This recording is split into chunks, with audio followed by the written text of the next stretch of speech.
Honourable Minister, the floor. The Honourable Member for the question. So, yes, water is a serious issue, and I do understand how frustrating it can be. So, as I already explained, Water Sector 2050 strategy considers an outcome of sustainability moving forward.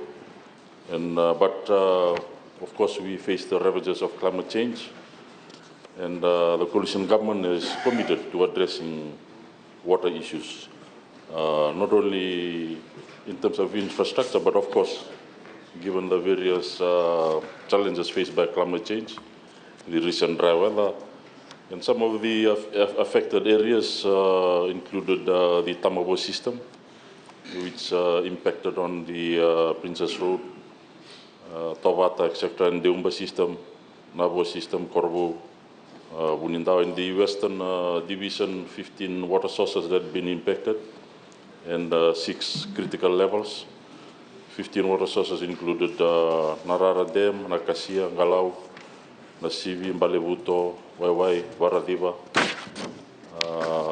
Warenge, Vaturu, Singatoka.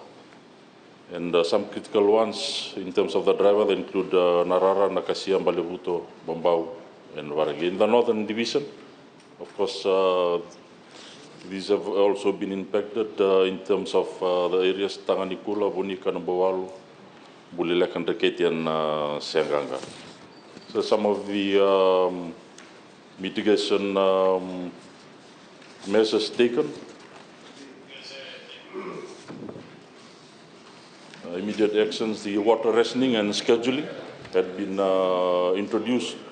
This included structured water rationing and scheduling program to assist communities in managing water shortages in the areas I'd mentioned. And of course, we have the free water tank scheme. These had been distributed to various rural areas and also the affected areas, and that scheme is still open. This scheme enables residents, of course, to store water during water shortages, and another temporary measure was the construction of temporary coffer dams. In the Western Division, this was done at Varadiva, Nandro, Galau, and of course in the Waimanu intake in the Central Division. And of course, we continue with public awareness and advisories in these various areas and the need to conserve water in terms of the dry weather. And of course, there have been close consultation with the Ministry of Rural Development and Maritime. I thank the commissioners in the various divisions, given their close monitoring of the situation and the close consultation with the Water Authority, which enable us to quickly move in terms of alleviating these issues. Some of the areas include Yanuda, Batulele, and Yasawa. In terms of moving forward, of course, I'd mentioned the leak detection.